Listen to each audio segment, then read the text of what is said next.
প্রথমে প্রেস করে প্রিন্টার কভারটা খুলতে হবে, দেন রিবন চেঞ্জ করতে বা লেভেল ইনসার্ট করতে যে হেডের ওটা খুলতে হয়, হেডটা সিস্টেমটা আপ হয়ে যাবে।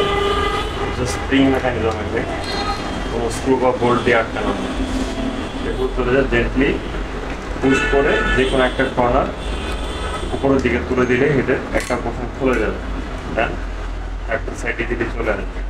তবে প্রিফারেবল হচ্ছে বাম পাশটাকে খোলা, যেহেতু এই পাশে কেবল থাকে, বাম পাশটাকে খোলাটা প্রিফারেবল। এখানে একটা আছে বডি আর্থিং করা থাকে, যেটা বলে আমরা গ্রাউন্ডিং বা আর্থিং যেটা বলা যায়। এই কেবলটা হচ্ছে আমার গ্রাউন্ডিংটা খোলার প্রয়োজন নেই, আমার হেডের যে টিভিটা আছে টিভিটা খোলা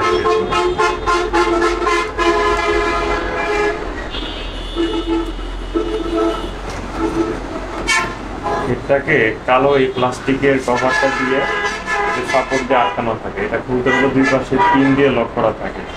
জাস্ট এটাকে ভিতরের দিকে পুশ করে দিলেই খুলে যাবে ভিতরের দিকে।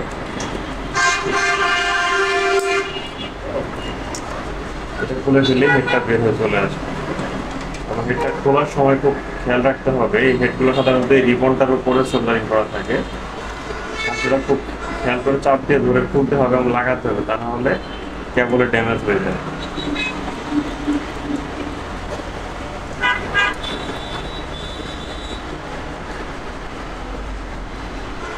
নতুন হেডের ক্ষেত্রেও সেম, আমাকে এই প্লাস্টিকের অপশনটার উপর চাপ দিয়ে ধরে রাখতে হবে, যাতে কেবল লাগানোর সময় চাপে এই সোল্ডারিংগুলো নষ্ট না হয় বা এটা রিবন নষ্ট না হয়ে যায়।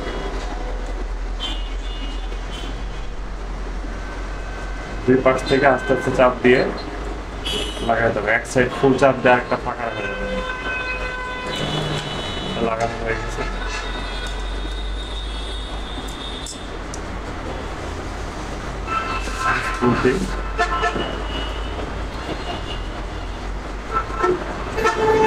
বেডের সাথে অ্যাটাচ করে দেব।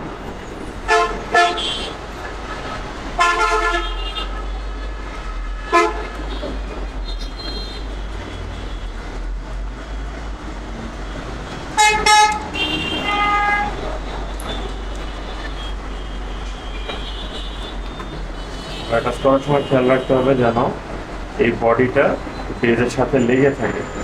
হেড টু হেড ভ্যারি করে, যে প্রিন্টারটার আগের সেটআপটাতে যতটুকু গ্যাপ থাকবে সেই গ্যাপটাকে মেনটেন করতে হবে। এখন প্লাস্টিক কেসটা চাপ দিলেই লেগে দুই পাশে লক হয়ে গেছে। এখন লাগানো হবে একটা পোর্শনকে, দুই পাশেই লক সিস্টেম আছে, দুইটা সেম সেটআপ, একটাতে ইনসার্ট করে দিয়ে উপরের দিকে বসাতে হবে। খেয়াল রাখতে হবে স্প্রিং লাগানোর জন্য তিনটা পয়েন্ট আছে, স্প্রিংটা যেন এই তিনটা পয়েন্টে পড়ে। প্রথমে নিচে সমান রেখে স্প্রিংটাকে মাথার উপর বসাইতে হবে, ক্লোজ শট না।